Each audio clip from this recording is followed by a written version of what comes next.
and welcome to another Oscars week video. I really enjoyed making these Oscars week videos last year, so I've condensed them a little bit. So this is going to be a bit of a longer one because I have condensed kind of 2 videos from last year into one just to make it 5 videos instead of 7, but that's okay. I will leave my Oscars week playlist linked up here in case you are coming to this after the fact and you have missed any, or you want to skip this one and click to a different video in the list. I love talking about movies here on this channel as much as I love talking about books, so this is just me sharing my thoughts on the films that were nominated in the various Oscar categories, and today I will be talking about sound and visuals, so hair, makeup, song, score, costume, etc., cinematography. That's why it's going to be a longer one. I will try and be brief in each category. I think there's slightly less to talk about in these categories than there are in some of the others, even though it covers a lot of different categories that have been nominated. So I have my little cheat sheet here of all the Oscar nominations, and so I'm just going to go in order that they are on here. So first of all, cinematography, we have The Irishman, Joker, The Lighthouse, 1917 and Once Upon a Time in Hollywood nominated. I really can't see why The Irishman was nominated in this category. I really don't think that the cinematography was very good in it. For me, the standout in this list is probably The Lighthouse. I thought the cinematography in The Lighthouse was amazing.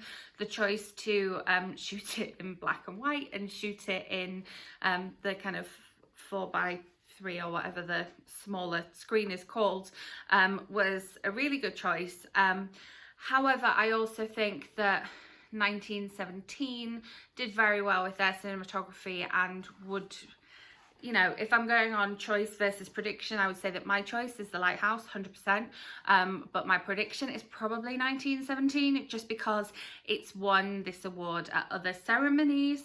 However, you know, the Oscars Academy voting people might think that The Lighthouse was just as stunning to look at on the screen as I did. For me, the cinematography in Once Upon a Time in Hollywood really didn't stand out. However, the cinematography in Joker I thought was really good. It was interesting, the different kind of shots that we used and the different colours that we used and the mood that that lent to the film, but there are other things about Joker that stand out more for me than the cinematography. They have my pick and my prediction for cinematography. Then we have costume design. We have The Irishman, Jojo Rabbit, Joker, Little Women and Once Upon a Time in Hollywood. The 2 that stand out to me on this list are Jojo Rabbit and Little Women. One of these films I really enjoyed and the other I really didn't enjoy. So the fact that the costumes in Jojo Rabbit stand out to me as a film that I didn't enjoy very much says an awful lot. I really thought the costume design in this one was excellent. I can remember the shoes that Scarlett Johansson's character was wearing. I remember all the different looks that Sam Rockwell and Rebel Wilson had in this one, and kind of the changes that we had for the other characters as the film went on and the situation got more and more dire. However, my takeaway from Little Women was that I need to buy a cape immediately. I would like a cape. I need a cape like Amy's blue cape when she's in Paris, or the capes that they wear when they're out and it's cold in Connecticut. And so the costumes in this one really do stand out to me. The costumes in the others really weren't that memorable, and so for me my pick would probably be Little Women, but my prediction might be Jojo Rabbit. I don't think paid attention to what has won in this category in other award shows, but I have a lot of love for the costumes in Little Women, very much so. I really like them, and just like all the layering that Jo has when she's doing her writing, both in the past storyline and in the present storyline, make it memorable for me. Then on to the next kind of look, visuals type of thing. We have film editing, and now this kind of goes, you could put this into the directing category, but the film editing essentially is what we end up seeing on the screen. And so here we have Ford versus Ferrari, The Irishman, Jojo Rabbit, Joker and Parasite. And for me, I would say that the editing, one of the films that the editing stood out for me would be Joker. I remember when I saw that opening weekend, I remember talking about how much I enjoyed the editing and the directing in this film. And so for me, my choice would be Joker. Film editing wise, I don't know if they're going to end up going in the direction of The Irishman, just because it has that kind of jumping about aspect to it, and we have the various like CGI, younger, slightly older, even older, what have you, debacle that it was. But yeah, so my choice would be Joker, and I think my prediction for this one would probably be The Irishman, but I don't know what direction they're going to go in with this one. Then another look thing that we have going on is makeup and hairstyling. We have in this one Bombshell, Joker, Judy, Maleficent and 1917. Now this one's interesting because not a whole lot of the makeup and hairstyling has stood out to me a ton in any of those films. Obviously Maleficent, Mistress of Evil, we have, you know, Angelina Jolie's whole like horn thing that she has going on, and her lipstick and her very, you know, pale and angular features in this one, which is really interesting. And then we're, you know, introduced to the other people like her who look an awful lot like her. So in terms of makeup and hairstyling, that one probably stands out to me most.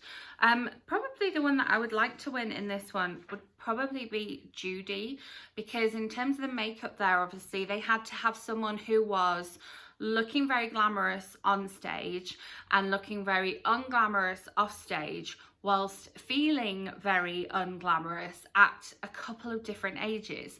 And so I think that they did a really good job of that one. So I think that in this category, I would be happy if that one won.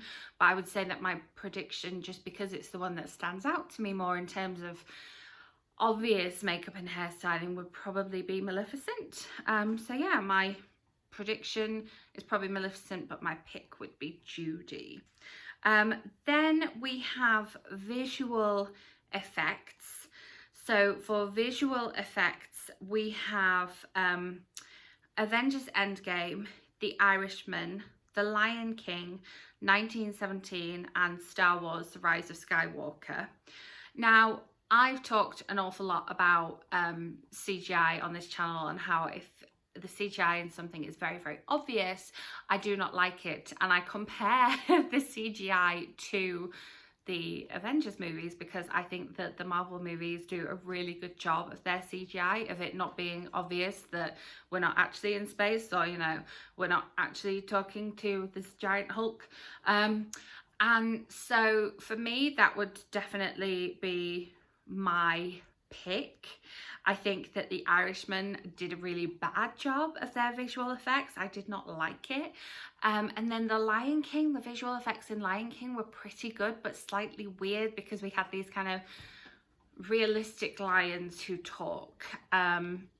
And so, yeah, if I really think too hard about the visual effects in The Lion King, it kind of creeps me out a little bit and weirds me out a little bit. So visual effects, like, no, not so much. 1917, I kind of didn't think of them as being visual effects, just because I was so engrossed in the story. So maybe the fact that I didn't notice them as being visual effects probably means that that would be my prediction for this one. And then, I mean, Star Wars: Rise of Skywalker, Star Wars always has pretty good visual effects. The visual effects in the original trilogy and the Skywalker trilogy have been really, really good. And again, when we were looking at our IMDb top 100, a lot of the films that had visual effects from a similar time to the original Star Wars trilogy got compared to that. And then films nowadays I compare to Avengers films or Marvel films in general. And so, yeah, I mean, that's kind of a solid choice, but I would say that for this category, for visual effects, my pick would be Avengers Endgame, but my prediction would probably be 1917 because it seems to be sweeping the board when it comes to awards. Look, all the BAFTAs it just won. And then we have, before I go on to sound, we also have production design. So we have The Irishman, Jojo Rabbit, 1917, Once Upon a Time in Hollywood, and Parasite. I think probably in terms of production design, my prediction and my pick for this one would probably be 1917, just because, again, I didn't kind of notice that we weren't necessarily in World War I France in the trenches with the things that go on in the trenches and above the trenches happening, and I know that they created that out of, you know, part of the Wiltshire countryside, and so for me the production design in that was really, really good. However, similarly, Once Upon a Time in Hollywood, for me, I didn't believe that we weren't in historic Hollywood and it wasn't as it looks like now, and everything in the background. I kind of, when it's historical like that, I do tend to try and look for background inaccuracies, but like the movie theatres and the cars and the props in the background were all really on point and really historically accurate. So that as well kind of stands out to me in a way, but I think that, you know, the winner here would, you know, my pick and my prediction would probably be 1917. Then moving on to sound, very briefly, we have obviously original score, original song, sound editing, and sound mixing. Have I missed any out here? Just checking. Production design. Nope. Okay, so sound editing and sound mixing, first of all. I have to admit that I do kind of not necessarily be able to tell the difference between the two of these, but there we go. Sound editing, we have Ford vs Ferrari, Joker, 1917, Once Upon a Time in Hollywood, and Star Wars, The Rise of Skywalker. For this one, the one that was really, really memorable in terms of the sound for me was Ford versus Ferrari, and that would very, very, very clearly be my pick for this one, because I remember watching it in Dolby for the first time and just being blown away by the sound, the way it sounded and the way the sound was edited for the engines and the cars, and then the talking and the bits that needed to be quiet and the bits that needed to be noisy and the bits that needed to be a bit of both. And I just thought that that was really good, and that would probably be my pick for sound mixing as well, just for that reason, because the sound actually fully stood out to me as a key feature of that film. So yeah, I would pick Ford versus Ferrari.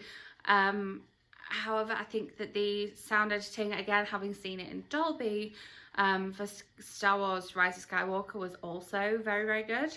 Then sound mixing, interestingly, this one we have Ad Astra, Ford versus Ferrari, Joker, 1917, and Once Upon a Time in Hollywood. So again, my pick for this one would be Ford versus Ferrari, and I would hope that that would win. However, the sound mixing in Joker also stood out to me, and it's another one that I saw in Dolby, so I really got the full impact of the sound. And I mean, I don't know, this could be another one where 1917 does again win another award, since it seems to be winning a lot of awards for its production value. And you know, I do think it was produced and directed and edited very well, but it's not something that stands out for me. And again, I saw it in Dolby, so I saw it with the best sound option possible. But yeah, for me, for both of these, I would say that my pick would be Ford versus Ferrari, and I would, you know, my prediction would probably be Ford versus Ferrari as well, with, you know, a possible sneak in there for 1917, since it does seem to be sweeping the board. And then we talk about the score and the song. We have for score Joker, Little Women, Marriage Story, 1917, and Star Wars Rise of Skywalker. And I have to say that the score in Joker, Little Women, Marriage Story and Star Wars all stood out for me. Obviously Star Wars is always going to stand out for me, and one of the reasons we went to view it again in Dolby whilst we could was because we don't feel like seeing it in a regular screen. We got the full benefit of that John Williams score. So my pick for this one would probably be Star Wars, and you know, John Williams is a good safe kind of prediction as well. However, I remember we came out of Joker and we talked about the way the music was used and the music fitted with the film, and so I would be very happy if this took home the award as well. And then my experience of watching Marriage Story at home could possibly be different from watching it in the big screen, because I thought that the score was very good, and again, like Joker, matched with the mood of the film very well.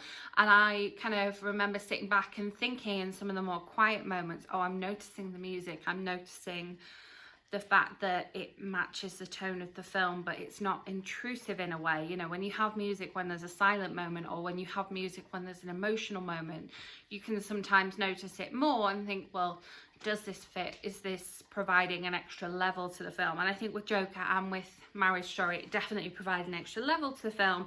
But the reason we bought another lot of tickets to go and see Star Wars again was to do with the score. So my pick for that one would definitely be Star Wars Rise of Skywalker and John Williams. Then original song. This one's difficult because a couple of these stand out to me, and a couple of them don't, obviously. And so it's interesting. I'm like, well, I don't know kind of why this one's been picked. I can't really talk about I'm Standing With You from Breakthrough, which has been nominated, because I didn't want to see Breakthrough for my own personal reasons. I just didn't want to go and see it, and I won't go and see it, so I can listen to the song and appreciate the song, but I don't appreciate the way it fits into the film, because I'm never going to watch the film. And like, generally in these categories I will watch the film even if I don't enjoy it so much, but for this one, just not going to. So the other nominations in this category are I Can't Let You Throw Yourself Away from Toy Story 4, which I just don't remember at all. I'm Gonna Love Me Again from Rocketman, which, you know, I went to see that twice. I have the Blu-ray. It's something that stood in my mind. I think it adds an amazing thing to the story. I love the way they did it in the film, the way, you know, they did it on the screen, and I love what it means to the film and to the person in the film that the film is portraying, and so that would definitely be my pick. Into the Unknown from Frozen 2, obviously this one was going to get nominated. I think it's a great song, but I don't think it means as much as I'm Gonna Love Me Again. And then Stand Up from Harriet. Now, you know, Harriet isn't getting kind of as much recognition as I thought it would. Obviously, it's got a nomination for leading actress, but I'm glad that the song has been nominated, and it means an awful lot, and it's one of these songs that's repeated throughout the film, and so it definitely deserves to get this nod, 100%. But I just don't think it compares as much to any of the songs in Rocketman. So I think my pick and my prediction would be I'm Gonna Love Me Again from Rocketman, because basically that's the only thing that it's been nominated for, and I really would like it to win an award because it did well at the Golden Globes, and it's just not been nominated in the shortlist for the Oscars, which is disappointing and is a whole thing, and I'll talk a little bit more about that in my Best Pictures video, which will cover Best Picture, Animation, Documentary and Foreign Feature. But yeah, we'll leave it here, having talked about the visual effects, the costume, the hair and makeup, and the sound mixing, editing, best score and best song. As if we've covered that, just making it just under 20 minutes. By the time I waffle on with this ending, it won't be. Thank you so much for watching. If you enjoyed this video, please give it a thumbs up. Make sure you are subscribed so that my next Oscars video tomorrow lands in your subscription feed. As I say, if you're watching this out of order, the playlist will have you all caught up with all my choices by the time we get to the awards show on Sunday. Let me know in the comments if you agree, disagree with any of my thoughts, or you have any additional Oscars thoughts. Let's get a discussion started, and I will see you with another Oscars video tomorrow. Bye.